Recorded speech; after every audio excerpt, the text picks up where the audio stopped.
Pope Francis, the spiritual leader of the Catholic Church, passed away peacefully on Monday, April 21st, 2025. His death marked the end of a papacy that touched countless lives with its message of humility, compassion, and social justice. The news of his passing reverberated around the world, plunging the Vatican and the global Catholic community into mourning.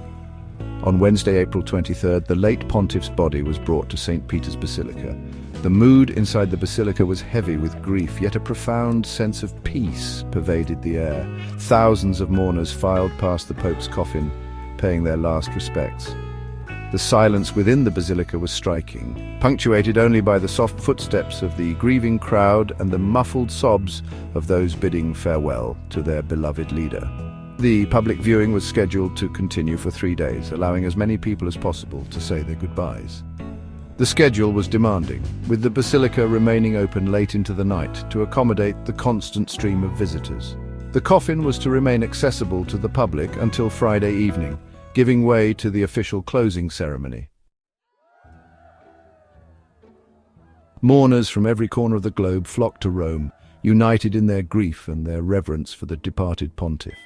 Among them were seasoned pilgrims who had traveled from afar, their faces etched with sorrow, clutching rosaries and prayer books.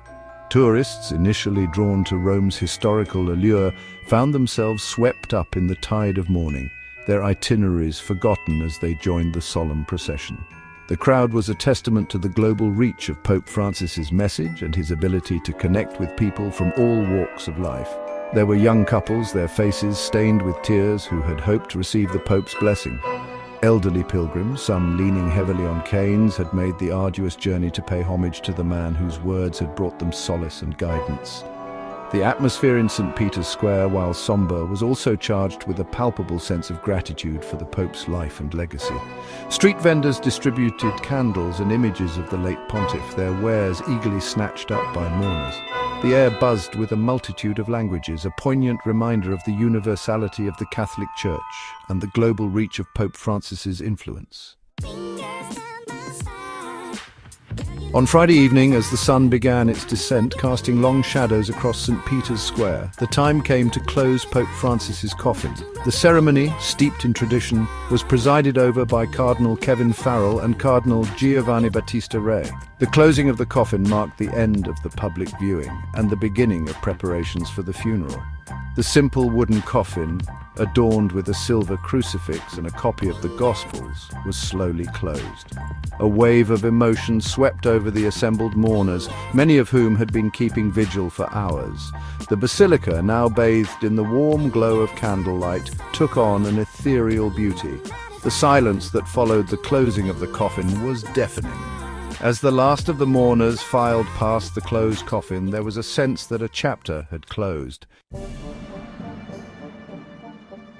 Pope Francis's funeral, scheduled for Saturday morning, promised to be an event of unprecedented scale and grandeur. Dignitaries from all over the world, heads of state, religious leaders, and representatives of international organizations were set to converge on Rome to pay their respects. Security measures in the city were heightened in anticipation of the massive crowds expected to attend the funeral.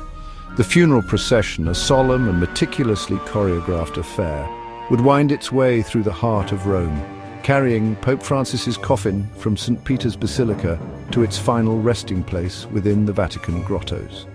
The procession would be a testament to the enduring legacy of a man who had dedicated his life to serving God and humanity. As the world prepared to bid farewell to Pope Francis, his message of compassion, humility, and social justice continued to resonate. From the slums of Buenos Aires to the halls of the Vatican, he had championed the poor and the marginalized, urging a more just and equitable world. His legacy would undoubtedly continue to inspire generations to come, a beacon of hope in an increasingly uncertain world.